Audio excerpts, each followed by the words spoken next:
రాష్ట్ర ప్రజల జీవనాడి అయిన పోలవరం ప్రాజెక్టు పనులను శరవేగంగా పూర్తి చేయనున్నట్లు మాజీ మంత్రి పీతల సుజాత పేర్కొన్నారు. పోలవరం ప్రాజెక్టును అనుకున్న సమయానికి పూర్తి చేసి ప్రతి ఆయకట్టుకు నీరందించి రైతుల కళ్ళలో సంతోషాన్ని చూడాలనేదే చంద్రబాబు ఏకైక లక్ష్యమన్నారు. విభజనతో రాష్ట్రానికి చాలా నష్టం జరిగిందని, అంతకంటే ఎక్కువగా వైసీపీ పాలనలో జరిగిందని తెలిపారు.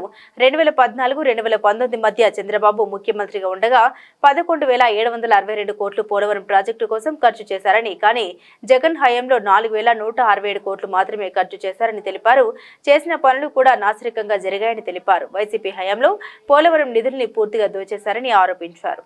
చంద్రబాబు నాయుడు గారు నిజంగా ఎంత గొప్ప వ్యక్తో, ప్రజల పట్ల ఎంత నిబద్ధత ఉందో ఒకసారి ప్రజలకు కూడా గుర్తు చేస్తున్నానండి. మన రాష్ట్రం విడిపోయి 16,000 కోట్ల లోటు బడ్జెట్ తో మనం అందరం కూడా ఇబ్బందులు పడుతున్నప్పుడు, మనకు రాజధాని లేనప్పుడు, అప్పుడు రాజధాని లేకుండా ఉంటే చెట్ల కింద కూడా పరిపాలన సాగించినటువంటి గొప్ప ముఖ్యమంత్రి చంద్రబాబు నాయుడు గారు. ఉద్యోగస్తులు కూడా అలాగే ఆనాడు సహకరించారు. అంతేకాకుండా ఆయన ముఖ్యమంత్రిగా ప్రమాణ స్వీకారం చేయక ముందే ఒక కంకణం కట్టుకున్నారండి చంద్రబాబు నాయుడు గారు. మన రాష్ట్రంలో కలిసినటువంటి 7 మండలాలు ఏదైతే ఉన్నాయో అవన్నీ కూడా మాకు రాష్ట్రంలో కలపాలి, అది మాకు రాజ్యసభ లోక్సభలో కూడా మాకు చట్టపరంగా బిల్లు అయితేనే తప్ప నేను ప్రమాణ స్వీకారం చేయననేసి ఆయన గట్టిగా కూర్చున్నారు. సో అట్లాగా ఆ మండలాలు మనకి కలిపిన తరువాత ఆయన ముఖ్యమంత్రిగా ప్రమాణ స్వీకారం చేశారు. అంటే ఒక చిత్తశుద్ధి రాష్ట్రం పట్ల కానీ, రాష్ట్ర ప్రజల భవిష్యత్తు పట్ల కానీ ఒక చిత్తశుద్ధి ఉన్న నాయకుడికి మాత్రమే ఈ ఆలోచనలు వస్తాయండి. ఎందుకంటే ఆయన స్వార్థం కోసం కాదు, ఇప్పుడు జరిగిపోయే దాని కోసం కాదు, భావి తరాల కోసం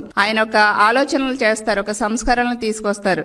సో అట్లాంటి గొప్ప నాయకులు, గొప్ప ముఖ్యమంత్రి వర్యులు మన రాష్ట్రానికి ఉండటం చాలా మన రాష్ట్ర ప్రజల యొక్క అదృష్టంగా నేను భావిస్తున్నా, తెలియజేస్తున్నానండి. మరి అంత చిత్తశుద్ధితో పనిచేసినటువంటి చంద్రబాబు నాయుడు గారి టైంలో అలా రైతుల కోసం కష్టపడ్డారు, పోలవరం ప్రజల కోసం కష్టపడ్డారు, ముంపు నిర్వాసిత మండలాల ప్రజల కోసం కృషి చేసిన విషయాన్ని కూడా నేను తెలియజేస్తున్నా. మరి అదే జగన్ రెడ్డి గారు అధికారంలోకి వచ్చిన తర్వాత వెంటనే ఆయన ఏం చేశారండి, పోలవరం ప్రాజెక్టు రాష్ట్ర ప్రభుత్వం కట్టాల్సినటువంటి పని లేదు అనేసి చేతులు దులిపేసుకున్నారు జగన్మోహన్ రెడ్డి గారు. ఒక కంకణం కట్టుకుని ఒక సంకల్ప బలంతో ప్రాజెక్ట్ ని ఎలాగైనా సరే పూర్తి చేయాలి, ముప్పు మండలాల్ని మన రాష్ట్రంలో కలిపేలా చేయాలి, రైతాంగం కళ్లల్లో ఆనందం చూడాలి, ప్రతి ఎకరాకి నీరందించాలనేసి చంద్రబాబు నాయుడు గారు ఒక లక్ష్యంతో ముందుకెళ్తే, జగన్మోహన్ రెడ్డి గారు ముఖ్యమంత్రి అయిన తర్వాత రాష్ట్రం కట్టాల్సినటువంటి పని లేదు, మేము కష్టపడాల్సినటువంటి పని లేదు, మేమేమి రైతులకి న్యాయం చేయాల్సినటువంటి పని లేదు అని